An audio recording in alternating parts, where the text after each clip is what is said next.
මචල්ලා කඩුවෙල හන්දියේ තත්ත්වය. වයින්නවා වතුර පාරක් කඩුවෙල හන්දියේ. මේ පැත්තෙන් තමයි කැලණි ගඟ තියෙන්නේ. මේ පැත්තෙන් කැලණි ගඟ, මේ පැත්තෙන් පාලම. පේනවනේ වතුරට ගෙන වේගේ.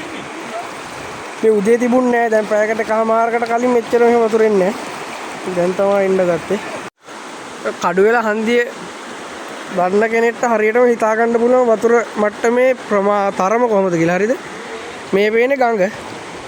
මේ ගඟ මට්ටම තමයි ඔය තියෙන්නේ. පේනවනේ?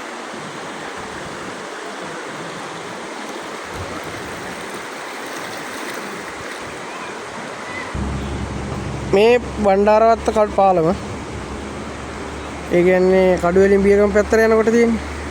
කඩුවෙල හන්දියෙන් බියගම පැත්තට දාපු ගමන් තියෙන පාලම. හිතා ගන්නකො මේ පාලම කොච්චර උසයිද කියලා ඔයගොල්ලෝ දන්නවනේ.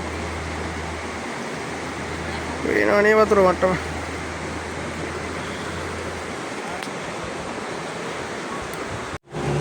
මේ මචං කඩුවෙල දැන් වෙලාව කීයද දන්නවද?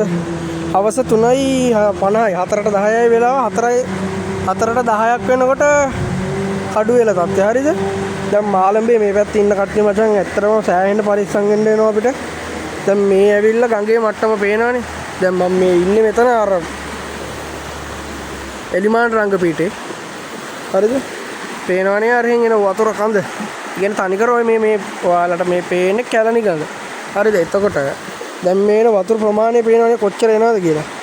දැන් මේ පැත්තෙනුත් එනවා.